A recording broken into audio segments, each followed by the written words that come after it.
Now, if we talk about Taiwan, why Taiwan matters और Taiwan की importance क्या है, तो Taiwan is not merely an island, but it is the intersection of technology, trade and great power politics, जहाँ से trade भी होती है, great power की politics भी है। और ताइवान एक ऐसा आइलैंड है जहाँ पर फर्स्ट आइलैंड चेन बनती है, और ये फर्स्ट आइलैंड जो चेन है ये नेचुरल है, जो कि चाइना को पैसिफिक में आने से रोकती है, क्योंकि चाइना के ईस्टर्न बॉर्डर पे ताइवान है। ताइवान यहाँ पर लोकेटेड है, और ताइवान से ऊपर अगर हम बात करें नॉर्थ साइड पर, तो वहाँ पर जापान है, और ताइवान के नीचे फिलीपाइंस है, और उससे भी अगर हम नीचे देखें तो वहाँ पर ऑस्ट्रेलिया है। तो फिर जापान किसका हिस्सा है? क्वाड का।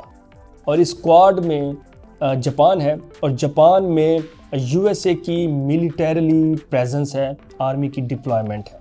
फिर अगर हम बात करें फिलीपाइंस में, तो फिलीपाइंस G7 का हिस्सा है, और यहाँ पर भी यूएसए की मिलिट्री डिप्लॉयमेंट है। और फिर नीचे अगर ऑस्ट्रेलिया की बात करें, तो यहाँ पर भी यूएसए ने ऑस्ट्रेलिया के साथ ऑकस डील करके न्यूक्लियर सबमरीन्स की डिप्लॉयमेंट की हुई है, जस्ट टू कंटेन चाइना। तो ताइवान क्यों मैटर करता है? क्योंकि ताइवान में फर्स्ट आइलैंड चेन है जो कि नेचुरल है, जो चाइना को रोकती है अपने ईस्टर्न साइड पे आने की, ईस्टर्न पैसिफिक ओशन में जाने से उसको रोकती है। और फिर यहाँ पर ताइवान में जो यूएसए की प्रेजेंस है, ताइवान की जो यूएसए में इंटरफेरेंस है, आप देखें 1949 में चाइना को रिकॉग्नाइज नहीं किया था यूएसए ने, बट यूएसए रिकॉग्नाइज ताइवान, और ताइवान को मिलिट्री सपोर्ट भी दी थी ताकि जापान के अगेंस्ट वर्ल्ड वॉर 2 में ताइवान जापान के अगेंस्ट लड़ भी सके। तो तब से यूएसए और चाइना की एंगेजमेंट है, और ताइवान में डेमोक्रेटिक सिस्टम है, ताइवान में वहाँ पर कैपिटलिज्म और लिबरलिज्म भी है। तो यूएसए का एक तो ये भी इंटरेस्ट है। और फिर ताइवान क्योंकि सेमीकंडक्टर्स प्रोड्यूस करता है, और सेमीकंडक्टर्स चाइना यूज़ करके laptops, phones, missiles, aircraft, jet fighters, और इसके अलावा ड्रोन्स, सैटेलाइट्स, इन सारी चीज़ों में, सोलर्स में भी, बैटरीज में भी, सारी चीज़ों में चाइना सेमीकंडक्टर्स को यूज़ करता है। और यूएसए की जो वॉर है, टेक्नोलॉजिकल वॉर है चाइना के साथ, वो इसी चीज़ पे है कि चाइना आर्टिफिशियल इंटेलिजेंस में, चाइना सेमीकंडक्टर्स में, चाइना टेक्नोलॉजी में ग्रो कर रहा है। और इससे यूएसए को ये थ्रेट है कि यूएसए की टेक्नोलॉजिकल लीडरशिप लूज हो जाएगी, उसको वो डाउन हो जाएगी, और फिर चाइना का इन्फ्लुएंस बढ़ जाएगा। और इसीलिए फिर यूएस के प्रेसिडेंट ट्रंप चाइना में जाते हैं और G2 की बातें करते हैं कि हम इकट्ठे इकॉनमी को ग्रो करते हैं, क्योंकि ताइवान के इर्द गिर्द तो ऑलरेडी कंटेनमेंट है। तो चाइना यूएसए की राइवलरी जो ताइवान पे है वो इसीलिए, और ताइवान में रेयर मिनरल्स हैं। ताइवान की $800 बिलियन की इकॉनमी है, उसमें सिर्फ और सिर्फ 23 मिलियन लोगों की पॉपुलेशन है। तो ताइवान हर तरह से जियोपॉलिटिकली भी, टेक्नोलॉजिकली भी, ग्रेट पावर की पॉलिटिक्स वाइज भी, ट्रेड वाइज भी, Taiwan is very important, and Taiwan is the dangerous flash point in the US China rivalry. तो ये भी एक इशू है। क्वाड भी नज़र आती है, ऑकस भी नज़र आती है, G7 भी नज़र आती है, साउथ चाइना सी टोटली मिलिटराइज्ड भी नज़र आती है, जस्ट टू कंटेन चाइना। और चाइना को भी ये फील होता है कि मुझे यूएसए कंटेन करना चाह रहा है। तो ये भी एक राइवलरी की रीज़न है, और इसी वजह से दोनों की जो विजन्स हैं, दोनों की जो आइडियोलॉजीज़ हैं, उसमें भी डिफरेंस है।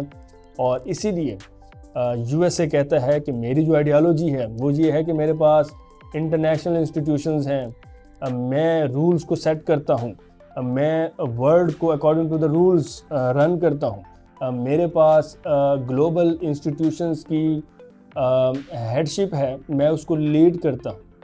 और दूसरी तरफ चाइना कहता है कि मैं तो मल्टीपोलैरिटी की बात करता हूँ। चाइना कहता है मैं सॉवरेनिटी की बात करता हूँ, मैं नॉन इंटरफेरेंस की बात करता हूँ। क्योंकि मिडल ईस्ट में जो वॉर हुई, चाइना ने डायरेक्ट इन्वॉल्वमेंट नहीं की, तो लोगों को, दुनिया को ये बताया गया कि चाइना स्टेट्स की सॉवरेनिटी की केयर करता है, चाइना नॉन इंटरफेरेंस की पॉलिसी है, चाइना इकोनॉमिक लिबरलिज्म की पॉलिसी को अडॉप्ट करता है, चाइना मल्टीपोलैरिटी की बात करता है, चाइना सिर्फ यूनिपोलैरिटी की बात नहीं करता, और चाइना कहता है कि मैं एक रिलायबल ग्लोबल स्टेट हूँ जो सिर्फ पीस मेंटेन कर सकता है, और चाइना कहता है कि मैं हिस्टोरिकल इम्बैलेंसेस को बैलेंस कर सकता हूँ, मैं कोई थ्रेट नहीं हूँ, क्योंकि नेटो ने कहा था चाइना इज़ अ थ्रेट, मगर चाइना कहता है I am not a threat, मैं तो हिस्टोरिकल इम्बैलेंसेस को ख़त्म कर सकता हूँ, I can eradicate the historical imbalances, मैं दुनिया में पीस ला सकता हूँ। क्योंकि इस चीज़ का सबूत ये है कि जब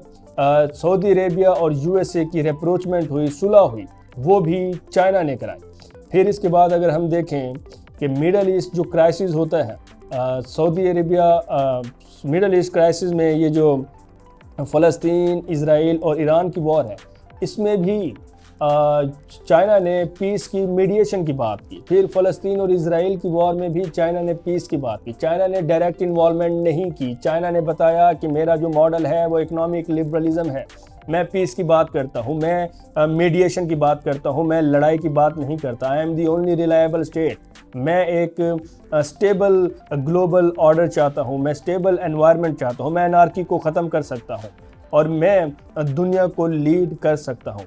तो चाइना का विजन और है, यूएसए का विजन और इस विजन के ऊपर भी कॉन्फ्लिक्ट है और ये एक राइवलरी है। तो हमें नज़र आता है कि चाइना यूएसए की राइवलरी क्या है, यूएसए का विजन क्या है, चाइना का विजन क्या है, अमेरिका को चाइना से क्या थ्रेट है, चाइना को अमेरिका से क्या थ्रेट है,